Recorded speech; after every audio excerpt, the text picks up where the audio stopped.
Salam Bapak Ibu yang diberkati Tuhan, kita jumpa kembali dalam FWF Osaka, Firman Musuh Fellowship Obrolan Santai Keluarga Allah. Malam hari ini kita akan belajar firman Tuhan dari yaitu eksposisi Yohanes 3 yang akan dibawakan oleh hambanya Pastor Juni Bale dari Makassar. Silakan Pak. Baik, Shalom, selamat malam Bapak Ibu Shalom. yang diberkati Tuhan. Ya, kita bersyukur kepada Tuhan malam hari ini kita kembali belajar kebenaran firman Tuhan dari Yohanes pasal yang ketiga, ayat 1 sampai dengan ayat yang ke-36. Demikian firman Tuhan. Saya akan bacakan kepada kita semua. Yohanes pasal yang ketiga, ayat yang pertama sampai dengan ayat yang ke-36. Adalah seorang Farisi yang bernama Nikodemus, seorang pemimpin agama Yahudi. Ia datang pada waktu malam kepada Yesus dan berkata, "Rabi, kami tahu bahwa engkau datang sebagai guru yang diutus Allah, sebab tidak ada seorang pun yang dapat mengadakan tanda-tanda yang engkau adakan itu, jika Allah tidak menyertainya." Yesus menjawab, katanya, "Aku berkata kepadamu, sesungguhnya jika seorang tidak dilahirkan kembali, ia tidak dapat melihat kerajaan Allah." Kata Nikodemus kepadanya, "Bagaimanakah mungkin seorang dilahirkan kalau ia sudah tua? Dapatkah ia masuk kembali ke dalam rahim ibunya dan dilahirkan lagi?" Jawab Yesus, "Aku berkata kepadamu, sesungguhnya jika seorang tidak dilahirkan dari air dan roh, ia tidak dapat masuk ke dalam kerajaan Allah. Apa yang dilahirkan dari daging adalah daging. Apa yang dilahirkan dari daging adalah daging. Dan apa yang dilahirkan dari roh adalah roh. Janganlah engkau heran, karena aku berkata kepadamu, kamu harus dilahirkan kembali. Angin bertiup kemana ia mau, dan engkau mendengar bunyinya. Tetapi engkau tidak tahu dari mana ia datang atau kemana ia pergi. Demikianlah dengan tiap-tiap orang yang lahir dari roh." Nikodemus menjawab katanya, "Bagaimanakah mungkin hal itu terjadi?" Jawab Yesus, "Engkau adalah pengajar Israel dan engkau tidak mengerti hal-hal itu. Aku berkata kepadamu, sesungguhnya kami berkata-kata tentang apa yang kami ketahui, dan kami bersaksi tentang apa yang kami lihat. Tetapi kamu tidak menerima kesaksian kami. Kamu tidak percaya waktu aku berkata-kata dengan kamu tentang hal-hal duniawi. Bagaimana kamu akan percaya kalau aku berkata-kata dengan kamu tentang hal-hal surgawi? Tidak ada seorang pun yang naik ke surga selain daripada Dia yang telah turun dari surga, yaitu Anak Manusia. Dan sama seperti Musa meninggikan ular di padang gurun, demikian juga Anak Manusia harus ditinggikan, supaya setiap orang yang percaya kepadanya beroleh hidup yang kekal. Karena begitu besar kasih Allah akan dunia ini, sehingga Ia telah mengaruniakan anaknya yang tunggal, supaya setiap orang yang percaya kepadanya tidak binasa, melainkan beroleh hidup yang kekal. Sebab Allah mengutus anaknya ke dalam dunia, bukan untuk menghakimi dunia, melainkan untuk menyelamatkannya oleh Dia. Barang siapa percaya kepadanya, ia tidak akan dihukum. Barang siapa tidak percaya, ia telah berada di bawah hukuman, sebab ia tidak percaya dalam nama Anak Tunggal Allah. Dan inilah hukuman itu, terang telah datang ke dalam dunia, tetapi manusia lebih menyukai kegelapan daripada terang, sebab perbuatan-perbuatan mereka jahat. Sebab barang siapa berbuat jahat membenci terang dan tidak datang kepada terang itu, supaya perbuatan-perbuatannya yang jahat itu tidak nampak. Ayat yang ke-21, tetapi barang siapa melakukan yang benar, ia datang kepada terang supaya menjadi nyata, bahkan perbuatan-perbuatannya dilakukannya di dalam Allah. Sesudah itu Yesus pergi dengan murid-muridnya ke tanah Yudea dan ia diam di sana bersama-sama mereka dan membaptis. Akan tetapi Yohanes pun membaptis juga di Ainon, dekat Salim, sebab di situ banyak air dan orang-orang datang ke situ untuk dibaptis. Sebab pada waktu itu Yohanes belum dimasukkan ke dalam penjara. Maka timbullah perselisihan di antara murid-murid Yohanes dengan seluruh Yahudi tentang penyucian. Lalu mereka datang kepada Yohanes dan berkata kepadanya, "Rabi, orang yang bersama dengan engkau di seberang sungai Yordan, dan yang tentang dia engkau telah memberi kesaksian, dia membaptis juga dan semua orang pergi kepadanya." Jawab Yohanes, "Tidak ada seorang pun yang dapat mengambil sesuatu dari dirinya kalau tidak dikaruniakan kepadanya dari sorga. Kamu sendiri dapat memberi kesaksian bahwa aku telah berkata, aku bukan Mesias, tetapi aku diutus untuk mendahuluinya. Yang empunya mempelai perempuan, ialah mempelai laki-laki. Tetapi sahabat mempelai laki-laki yang berdiri dekat dia, yang mendengarkannya sangat bersuka cita mendengar suara mempelai laki-laki itu. Itulah sukacitaku, dan sekarang sukacitaku itu penuh. Ia harus makin besar, tetapi aku harus makin kecil. Siapa yang datang dari atas adalah di atas semuanya. Siapa yang berasal dari bumi termasuk pada bumi dan berkata-kata dalam bahasa bumi. Siapa yang datang dari sorga adalah di atas semuanya. Ia memberi kesaksian tentang apa yang dilihatnya dan yang didengarnya. Tetapi tak seorang pun yang menerima kesaksian itu. Siapa yang menerima kesaksian itu, ia mengaku bahwa Allah adalah benar. Sebab siapa yang diutus Allah, dialah yang menyampaikan firman Allah, karena Allah mengaruniakan rohnya dengan tidak terbatas. Sebab Bapa mengasihi anak dan telah menyerahkan segala sesuatu kepadanya. Barang siapa percaya kepada anak, ia beroleh hidup yang kekal. Tetapi barang siapa tidak taat kepada anak, ia tidak akan melihat hidup, melainkan murka Allah tetap ada di atasnya. Baik, Bapak, Ibu, dan saudara-saudara, itulah pembacaan dari Injil Yohanes pasal yang ketiga, ayat yang pertama sampai dengan ayat yang ke-36. Nah, Bapak, Ibu, dan saudara-saudara, di dalam Injil Yohanes pasal yang ketiga, kita menemukan salah satu percakapan paling mendalam dan penuh makna antara Yesus dan seorang pemimpin Yahudi yang bernama Nikodemus. Pasal ini tidak hanya menyentuh tentang kelahiran kembali dan kehidupan kekal, tetapi juga mengungkapkan kasih Allah yang luar biasa kepada manusia. Nah, Nikodemus, seorang Farisi dan anggota Sanhedrin, datang kepada Yesus pada malam hari untuk memahami ajarannya yang revolusioner. Dalam percakapan mereka, Yesus mengungkapkan konsep kelahiran kembali yang harus dialami oleh setiap orang untuk melihat kerajaan Allah. Yesus berkata, sesungguhnya jika seorang tidak dilahirkan kembali, ia tidak dapat melihat kerajaan Allah. Yohanes pasal yang ketiga, ayat yang ketiga.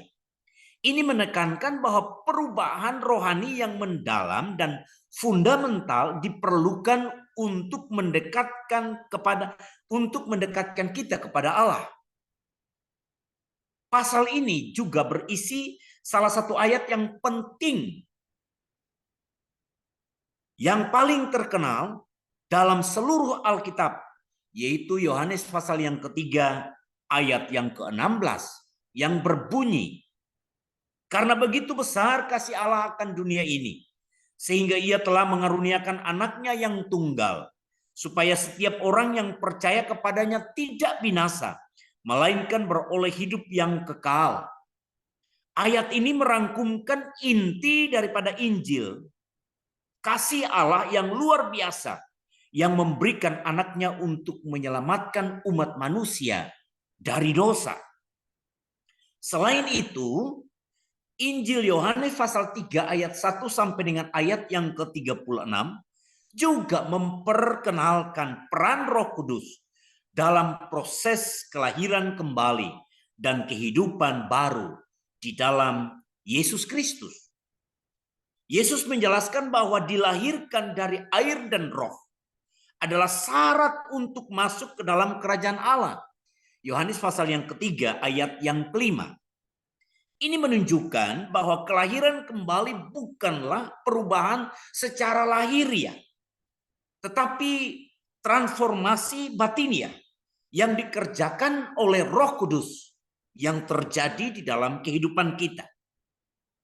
Selanjutnya, pada bagian akhir daripada pasal ini mencatat kesaksian Yohanes Pembaptis tentang Yesus.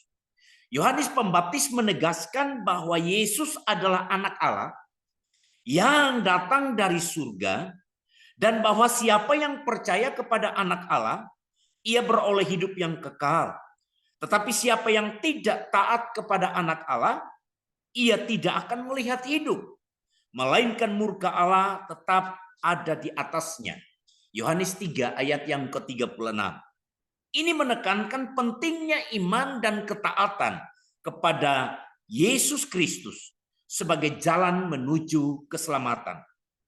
Dengan demikian, Yohanes pasal 3 ayat 1 sampai dengan 36 bukan hanya menceritakan dialog antara Yesus dan Nikodemus, tetapi juga menyajikan pesan-pesan penting tentang kasih Allah, kelahiran kembali, peran Roh Kudus, dan pentingnya iman di dalam Yesus Kristus.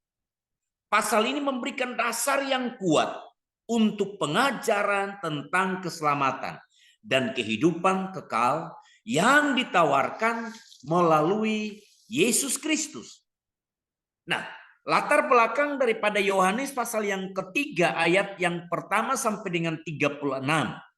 Secara konteks Injil Yohanes ini adalah salah satu Injil dari 4 Injil yang ada di dalam Perjanjian Baru. Injil Yohanes ditulis oleh Rasul Yohanes, salah satu murid terdekat daripada Yesus. Injil ini unik karena memberikan perspektif teologis yang sangat mendasar, ya, yang sangat mendalam dibandingkan dengan Injil sinoptik yang lain, yaitu Matius, Markus, dan Lukas. Yohanes menekankan keilahian Yesus dan tujuannya untuk membawa kehidupan kekal kepada umat manusia. Ditulis sekitar akhir abad pertama Masehi, Injil Yohanes bertujuan untuk menguatkan iman jemaat dan memperkenalkan Yesus sebagai anak Allah yang memberikan kehidupan yang kekal. Nah, kita lihat ayat yang ke-1 sampai dengan ayat yang ke-36. Kita melihat ada beberapa tokoh utama di dalam pembacaan ini. Dalam Yohanes pasal 3, ada 2 tokoh utama yang disorot adalah Yesus dan Nikodemus. Sebagai tokoh sentral dalam seluruh Injil adalah Mesias dan anak Allah yang datang untuk menyelamatkan manusia. Nikodemus adalah seorang Farisi dan anggota Sanhedrin, dewan pimpinan Yahudi. Sanhedrin adalah lembaga tertinggi dalam hal hukum dan agama Yahudi. Sebagai seorang Farisi, Nikodemus sangat terpelajar dan dalam hukum Taurat dan dikenal sebagai pemimpin yang religius yang berpengaruh di kalangan orang-orang Yahudi waktu itu. Nah, kita melihat latar belakang daripada Nikodemus tentang sosial, kehidupan sosial dan religiusnya. Nikodemus ini mewakili sekelompok orang-orang Farisi yang terkenal sangat ketat dalam mengikuti akan hukum Taurat dan tradisi-tradisi Yahudi. Kelompok ini seringkali bertentangan dengan Yesus karena lebih mementingkan aturan-aturan lahiriah daripada perubahan hati yang sejati. Jadi orang-orang Farisi atau kelompok Farisi ini lebih menekankan bagaimana hidup tunduk kepada hukum Taurat, hidup tunduk kepada tradisi-tradisi Yahudi ketimbang mengikuti akan perubahan hati yang mendasar, yang percaya kepada Tuhan. Datangnya Nikodemus kepada Yesus pada malam hari ini mungkin menunjukkan kehati-hatiannya karena ia ingin menghindari akan perhatian daripada publik, atau mungkin juga ia benar-benar ingin waktu yang lebih tenang untuk berbicara dengan Yesus tanpa ada gangguan. Jadi ada beberapa orang yang bertanya, kenapa Nikodemusnya datang pada waktu malam? Itu ada dua alasan yang mungkin yang saya lihat daripada konteks ini. Yaitu yang pertama, dia menunjukkan kehati-hatian. Dia berhati-hati, jangan sampai orang-orang Farisi yang lain, pemimpin-pemimpin Sanhedrin yang lain, melihat dia datang kepada Yesus. Sehingga dia datangnya pada waktu malam. Atau kemungkinan yang kedua, dia datang waktu malam supaya ada waktu yang tenang. Karena dia tahu bahwa Yesus selalu mengajar itu pada waktu malam. Dan pada umumnya rabi-rabi Yahudi itu mereka mengajar pada waktu malam, di mana orang-orang sudah tidak bekerja dan mereka beristirahat. Dan mereka akan belajar. Nah, Bapak Ibu dan saudara-saudara, Farisi adalah kelompok yang sangat dihormati dan memiliki pengaruh yang sangat besar dalam masyarakat Yahudi. Mereka memegang teguh interpretasi literal dari hukum Musa dan tradisi-tradisi lisan yang menyertainya. Namun, meski sangat religius, mereka seringkali dikritik oleh Yesus karena kemunafikan mereka dan fokus mereka pada hal-hal yang lahiriah daripada perubahan batin yang sejati. Nah, percakapan Yesus dengan Nikodemus, percakapan antara Yesus dan Nikodemus dimulai dengan Nikodemus yang mengakui Yesus sebagai guru yang diutus oleh Allah. Mengingat bahwa tanda-tanda dan mujizat-mujizat yang telah dilakukan oleh Yesus, namun Yesus segera mengarahkan pembicaraan ke topik kelahiran kembali yang mengingatkan Nikodemus. Dalam Yohanes pasal 3 ayat yang ketiga, Yesus berkata, sesungguhnya jika seorang tidak dilahirkan kembali, ia tidak dapat melihat kerajaan Allah. Ini adalah konsep yang sangat baru dan sangat sulit dipahami oleh orang-orang Farisi yang terbiasa dengan pemikiran yang legalistik dan ritualistik.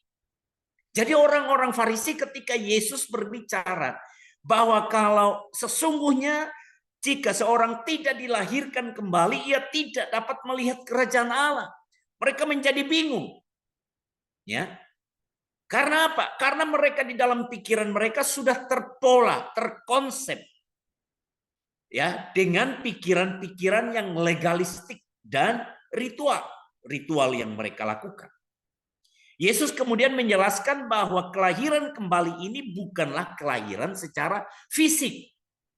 Dikandung oleh seorang ibu selama 9 bulan dan dilahirkan kembali. Yesus menjelaskan bahwa itu bukan maksudnya. Tetapi kelahiran dari air dan dari roh. Yohanes 3 ayat yang kelima. Ini menunjukkan perlunya transformasi ke rohani yang mendalam.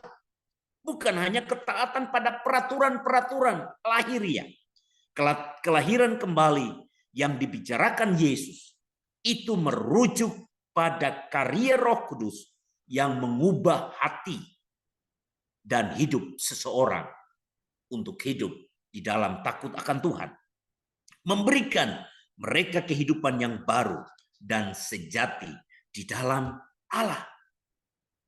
Nah, ada sesuatu yang signifikan daripada Yohanes pasal yang ketiga ayat yang ke-16. Ya, sesuatu yang sangat mendasar di sini. Salah satu ayat yang sangat penting dan sangat terkenal dalam Alkitab. Ya, di dalam Yohanes 3 ayat yang ke-16 yang sering disebut sebagai Injil di dalam Injil. Karena merangkum pesan keselamatan secara singkat padat, dan jelas.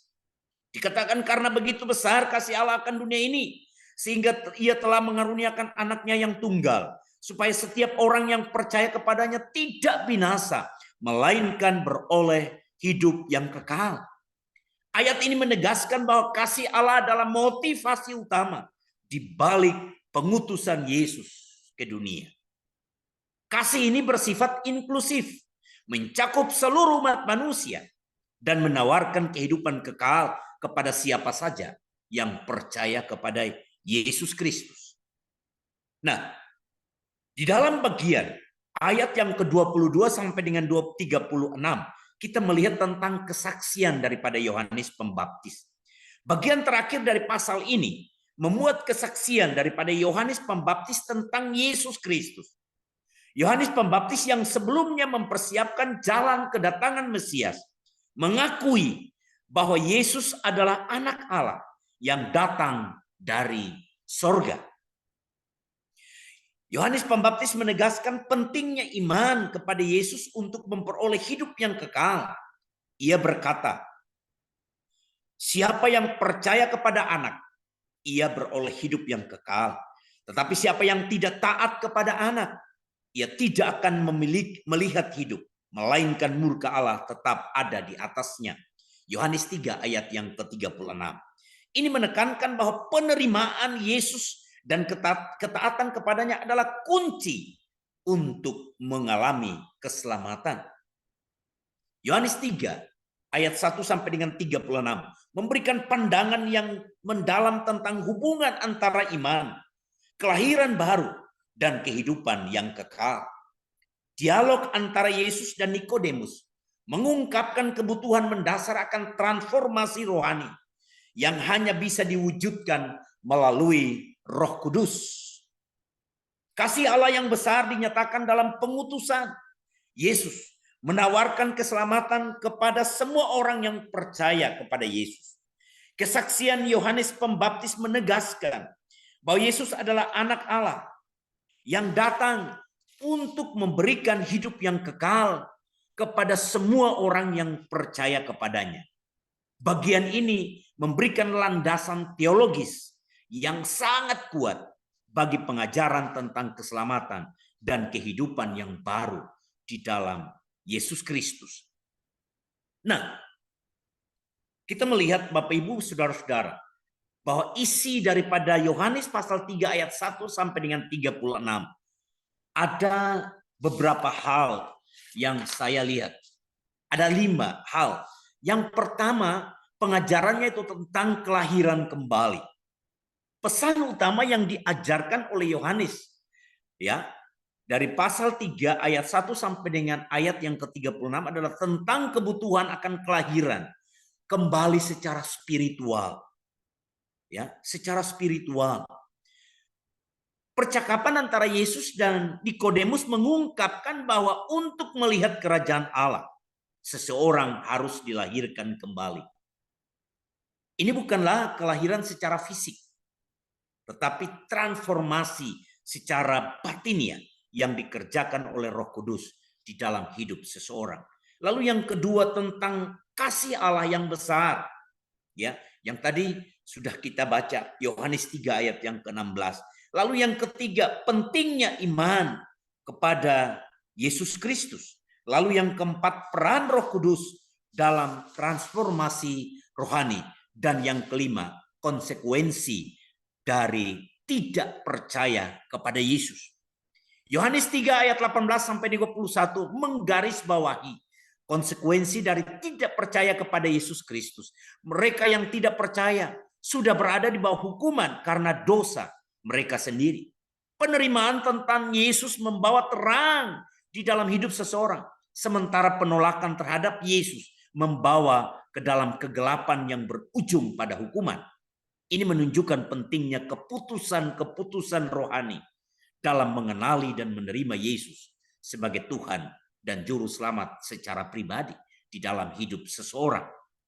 Nah, pengajaran dari Yohanes 3 ayat 1 sampai 36 menyajikan inti pesan keselamatan Kristiani yang mendasar. Ini bukan hanya tentang konsep teologis, tetapi juga tentang pengalaman pribadi yang melibatkan pertobatan, iman kepada Yesus Kristus, transformasi yang dibawa oleh Roh Kudus, pesan kasih yang terukur, dan pentingnya iman di dalam Kristus menjadi dasar bagi setiap orang yang percaya untuk hidup dalam kebenaran dan harapan akan kehidupan di hadapan Allah. Nah, Bapak, Ibu, dan saudara-saudaraku yang dikasihi Tuhan Yesus Kristus, saya percaya bahwa di dalam kita belajar akan hal-hal yang mendasar daripada kebenaran ini. Saya melihat ada beberapa kata penting ya di dalam Yohanes pasal yang ketiga ini, yaitu yang pertama tadi saya katakan bahwa dilahirkan kembali dari atas atau di atas lahir kembali, ya, di atas lahir kembali. Dalam bahasa Yunaninya genete anoten, yang artinya bahwa dilahirkan kembali dari atas atau dari atas dilahirkan. Ini penting. Kenapa penting? Karena Yesus menggunakan ungkapan ini untuk menjelaskan perlunya pengalaman baru yang disebut dengan kelahiran kembali. Lahir yang dimaksudkan Yesus di sini adalah lahir di dalam roh, memperbaharui roh, pikiran, hidup di dalam roh, supaya benar-benar mereka mengerti dan kita semua hidup di dalam berkat dan perlindungan daripada Tuhan.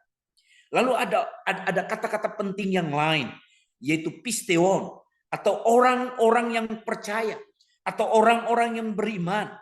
Ini menekankan pentingnya iman dalam menerima Yesus Kristus sebagai Tuhan dan Juru Selamat.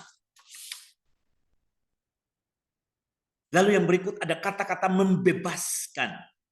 Ya, membebaskan. Digunakan dalam konteks pengampunan dosa oleh Allah bagi mereka yang percaya kepada Yesus Kristus. Mereka akan dibebaskan dari dosa. Mereka akan dibebaskan dari kutuk. Mereka dibebaskan daripada hukum maut.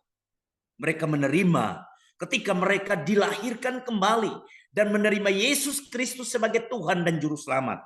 Maka mereka dibebaskan. Mereka diampuni. Ya, diampuni akan dosa-dosa mereka. Lalu ada hidup yang kekal. Ya, hidup yang kekal. Ini merujuk kepada kehidupan yang abadi, kehidupan yang tidak ada batasnya, kehidupan yang tidak ada akhirnya, tidak ada kematian di sana. Ya. Diberikan kepada orang percaya sebagai hasil dari iman mereka kepada Yesus Kristus. Ya. Saudara-saudara, lalu ada kata-kata mendekat kepada terang. Ya, mendekat kepada terang. Ini menggambarkan orang yang percaya yang datang kepada Kristus yang adalah terang dunia untuk menerima keselamatan dan hidup yang sejati. Jadi pusat daripada terang, inti daripada terang, ya, sumber daripada terang itu adalah Yesus Kristus. Oleh sebab itu di dalam pengajaran Yohanes pasal yang ketiga ada kata-kata mendekatlah kepada terang itu.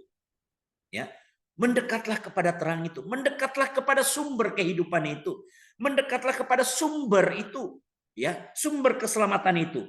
Maka kamu akan menerima keselamatan dan hidup yang sejati. Lalu ada kata-kata tetap atau tinggal selama-lamanya. Ini menyoroti keabadian atau kekekalan dari kehidupan yang diberikan oleh Yesus Kristus kepada setiap orang-orang yang percaya kepada Yesus Kristus. Nah, Bapak, Ibu, dan saudara-saudaraku yang dikasihi oleh Tuhan Yesus Kristus. Percakapan Nikodemus dan Tuhan Yesus ini memberikan kita makna, memberikan kita pemahaman bahwa di dalam kita mengikut Tuhan, di dalam kita percaya kepada Tuhan, ya, penting sekali. Ini adalah dasar, ya, ini adalah dasar. Perlunya ada kelahiran kembali secara roh di dalam Tuhan Yesus Kristus, ya.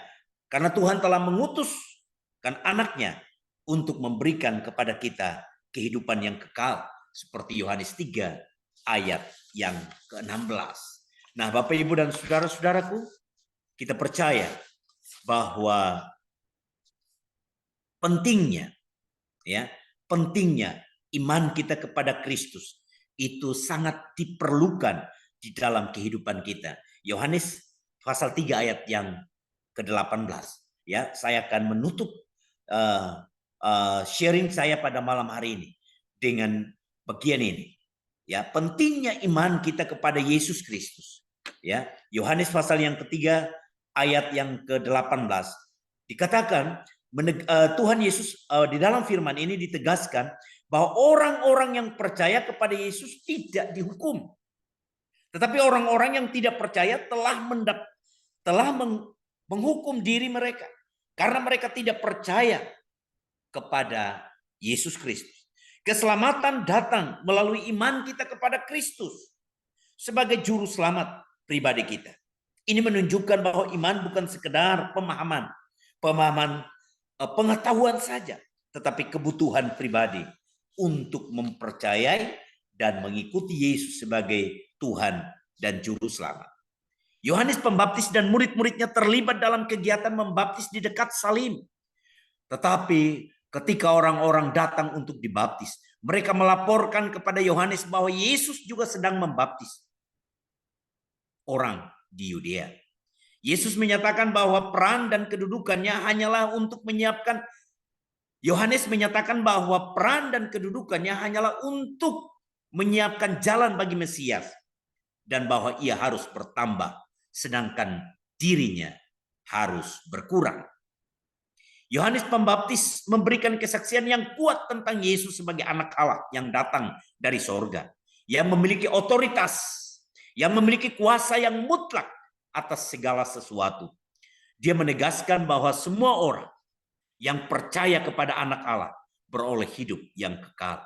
Sementara orang-orang yang tidak taat kepada anak Allah akan mengalami murka Allah. Kesimpulan daripada pengajaran Yohanes pasal yang ketiga adalah satu narasi terkenal yang sangat terkenal dalam Alkitab yang memberikan pengajaran yang penting tentang kelahiran baru, tentang kasih Allah yang besar, tentang pentingnya iman kita yang dilabuhkan, yang ditempatkan kepada Yesus Kristus, dan kesaksian kita yang kuat